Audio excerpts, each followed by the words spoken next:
আমি ব্যক্তিগতভাবে ওনাকে চিনি, কিন্তু আমি ওনার দুর্নীতির বিষয়ে আমি কথা বলতে চাই না যে উনি দুর্নীতি করেছেন কি করেন নাই, কারণ বিষয়টা এখন এমন জায়গায় গেছে যে সেটা আলোচনার সেটা তদন্তের ব্যাপার চলে আসছে। অলরেডি হাইকোর্টে রিট করেছে ব্যারিস্টার সুমন। সাবেক আইজিপি বেনজির আহমেদ সাহেবের দুর্নীতি লব্ধ সম্পদের বিষয় নিয়ে এটা দৈনিক কালের কণ্ঠ পত্রিকায় 31/3/2024 থেকে 2টা পর্বে তার শিরোনামটা ছিল এরকম: বেনজিরের ঘরে আলাদিনের চেরাগ, সাবেক আইজিপি অপকর্ম 1।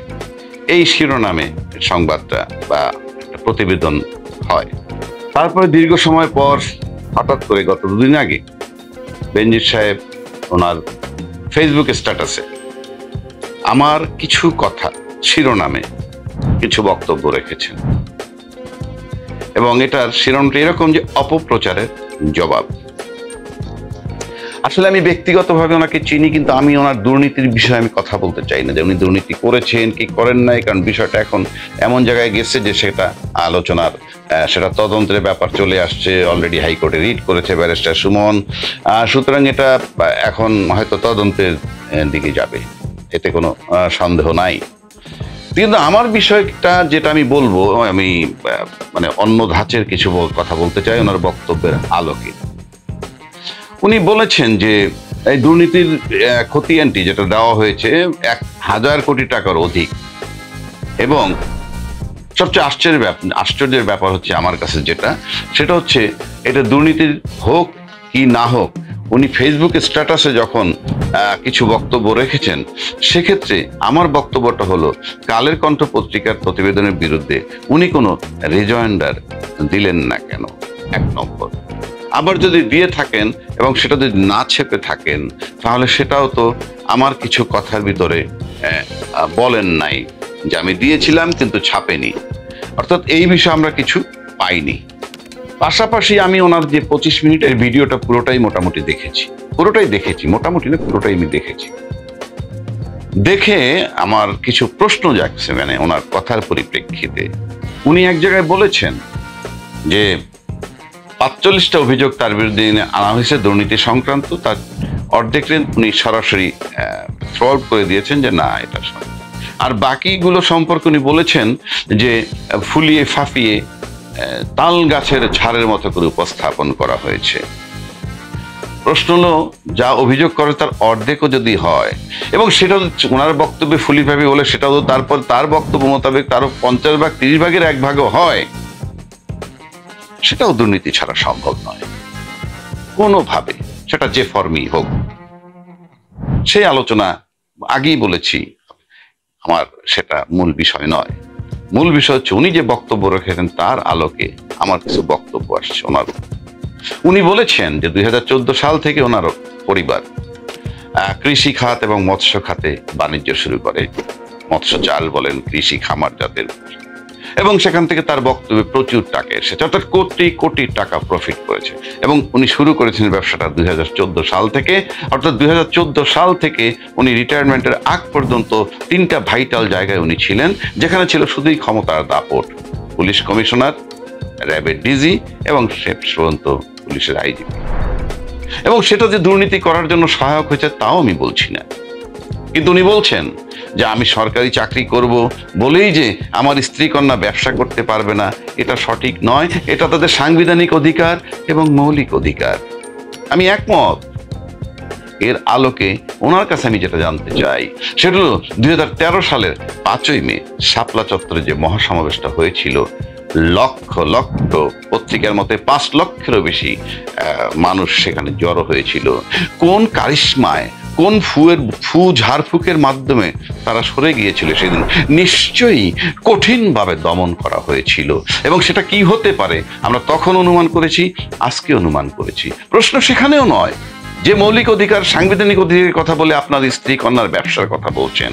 সেদিন সমাবেশে জড়ো হওয়ার সাংবিধানিক অধিকার তাদের অবশ্যই ছিল, কেন সেটাকে নস্যাৎ করা হলো? এবং তাদের সেখান থেকে জড়ো হওয়ার মৌলিক অধিকারও ছিল, সেটাও কেন নস্যাৎ করা হয়েছিল? একবারও কি আপনি ভেবেছিলেন?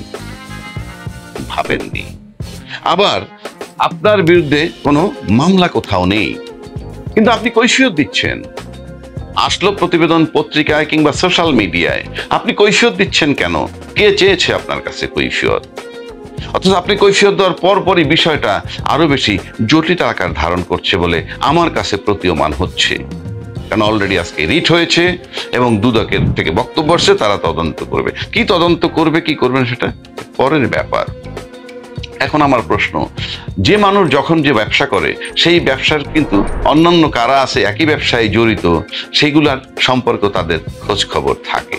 যে যে ব্যবসাটা করে, আমি অ্যাডভোকেট, আমি 50টা অ্যাডভোকেটের খবর জানি, একজন ব্যবসায়ী 50টা। তাহলে আমি একটা জিনিস জানতে চাই, আপনি যে কৃষি খামারের ব্যবসা, মৎস্য চাষ করে এত টাকা রোজগার করলেন, কোটি কোটি টাকা আপনার পরিবার রোজগার করলো, আপনি 10টা ব্যবসায় নাম করেননি কিন্তু যে আর কারা কারা এইরকম ব্যবসা করে এইরকম ধনী হয়েছে, তাইলে বিষয়টা আরো বেশি গ্রহণযোগ্য হতো। আবার নিয়ে আপনি এটাও বলেছেন যে ইনকাম ট্যাক্স ফাইলে, এবং আপনি ক্যাটাগরিক্যালি ধরে ধরে কথা বলেছেন এবং বলছেন আয়কর নথিতে সব আছে। তাহলে 3 নাম্বারটা প্রকাশ করে দিলেই তো হয়। 2 নম্বর কথা হচ্ছে, আমি এটা বলতে যাবো কেন? আমি তো কোনো দুর্নীতি করিনি, আমি কেন এটার কৈফিয়ত দিতে চাবো? সুতরাং যদি ফাইলে সব থেকে থাকে, সেই 3 নাম্বারটা প্রকাশ করে দিলেই তো দেশ, জাতি তথা সবাই জানতে পারবে। পাশাপাশি একটা কথা বলি, যে মৌলিক অধিকারের কথা আপনি বলছেন বারবার আপনার পরিবারের ব্যাপারে, এও বলেছেন যে আপনাদের পরিবারের লোকজনের ইমেইল আইডি, অন্যান্য গোপনীয়তা, গোপন বিষয়গুলো প্রকাশ করে ফেলেছে।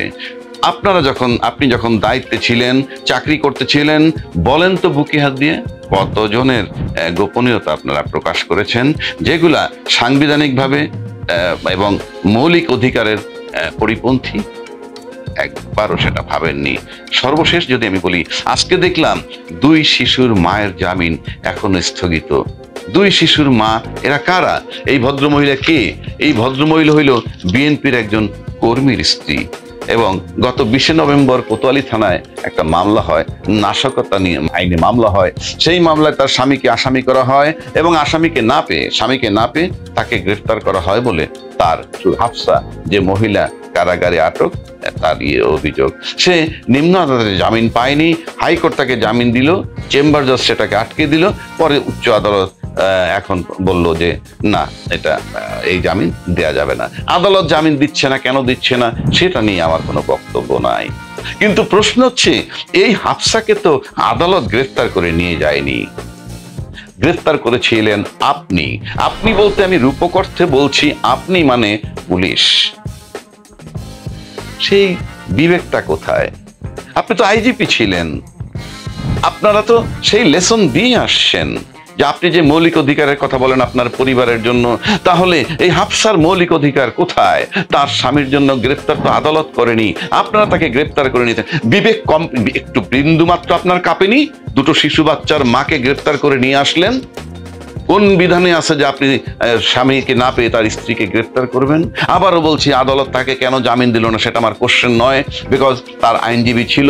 আইনজীবীরা কি বলেছে না বলেছে সেটা আদালত এবং আইনজীবীরা জানে। কিন্তু আপনারা গ্রেফতার করেছিলেন, কোথায় ছিল আপনার মৌলিক অধিকার, মানুষের প্রতি মৌলিক অধিকার?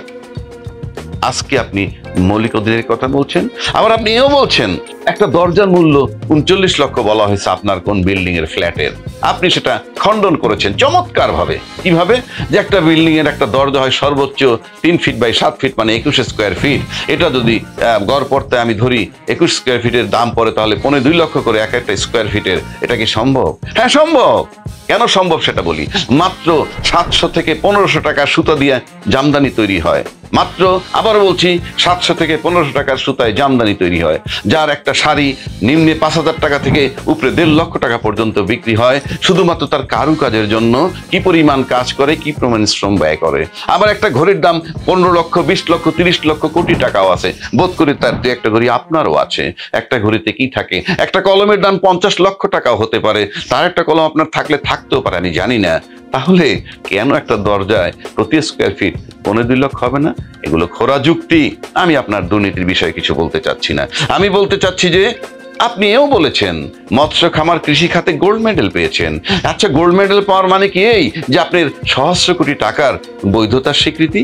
Of course not. আপনার কি মনে আছে যে ওসি প্রদীপ তো পেয়েছিল?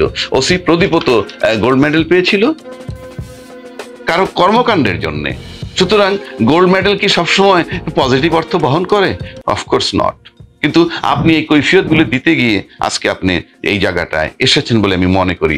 সব শেষে আমি যেটা বলবো আপনাকে, দেখেন সুমন সাহেব, আজকে ব্যারিস্টার সুমন সাহেব রিট করেছেন, ভালো কথা, দুর্নীতির ব্যাপারে সোচ্চারণ, ভালো কথা, কিন্তু কি হবে আমি জানি না। কেন এস আলমের দুর্নীতির ব্যাপারে আমরা দেখেছি যে অলরেডি তাকে শেষ পর্যন্ত অ্যাপিলেট ডিভিশন বলছে তদন্ত হবে, তদন্ত করতে বলেছে, আমাদের কাছে কোনো আপডেট নাই ওই তদন্তের। এখন প্রশ্ন, যারা দুর্নীতি করেন তাদের শেয়ার হোল্ডার কারা? যেমন এস আলম, যদি তাদের দুর্নীতি থেমে যায়, মানে তদন্ত থেমে যায়, তাহলে আমরা ধরে নিব শেয়ার হোল্ডার অনেক বড় মাপের।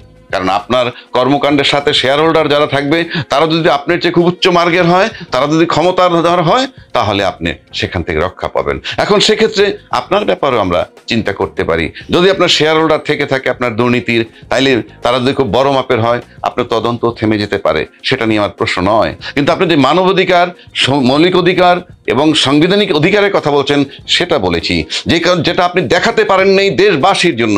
আপনি যদি বলেন সরকারের আদেশে কাজ করেছি, নো, আপনাকে সরকারের আদেশে কাজ করতে সাংবিধানিক বিরোধী, মৌলিক অধিকারের পরিপন্থী কোনো কাজ করার অধিকার সংবিধান দেয়নি। এবং আপনার যদি সেটা দিয়ে থাকে আর করে থাকেন, আপনার পরিবার যখন ব্যবসা করে এত লাভবান হয়েছে, আপনার মতো লোকের চাকরি বহু আগে ছেড়ে দেওয়া উচিত ছিল। বরং আমি মনে করি এটা প্যারালাল ছিল। আপনার ব্যবসা নিয়ে আমি এখনো চ্যালেঞ্জ করছি না, আপনি দুর্নীতি করছেন কিনা আমি জানি না, তবে আপনি মিডিয়া যেটা বলেছেন তাতে বলেছেন এগুলো সত্য নয়, 50% একেবারে বাতিল করেছেন, বাকি 50% বলেছেন ফুলিয়ে ফাঁপিয়ে। এখন আপনার বক্তব্য, কালের কণ্ঠের বক্তব্য এবং ইসের সোশ্যাল মিডিয়ার বক্তব্য সঠিক নয়, সুতরাং ইমিডিয়েটলি আমি মনে করি আপনি একটা ডিক্লারেটরি স্যুট করেন, যাকে বাংলায় বলা হয় ঘোষণামূলক মোকদ্দমা। অর্থাৎ আপনি বলবেন যে কালের কণ্ঠ পত্রিকা বা সোশ্যাল মিডিয়া আমার পরিবারের দুর্নীতি বা আমার দুর্নীতি নিয়ে যা বলছে তা সত্য নয়, এবং আমি সোশ্যাল মিডিয়ায় যে কথাগুলো বলেছি তা সব সত্য মর্মে ঘোষণামূলক মোকদ্দমা করে একটা স্বীকৃতি আদায় করেন। নতুবা এটা হয়তো অনেক দূর গড়াতে পারে। এবং আমার কাছে যেটা মনে হয়, আপনি যে কর্মকাণ্ড করেছেন এটা in accordance with the law, that is third law of Newton, every action has an equal and opposite reaction. Maybe আপনি হয়তো সেই থার্ড লয়, নিউটনের থার্ড লয়ের ভিকটিম হতেও পারেন।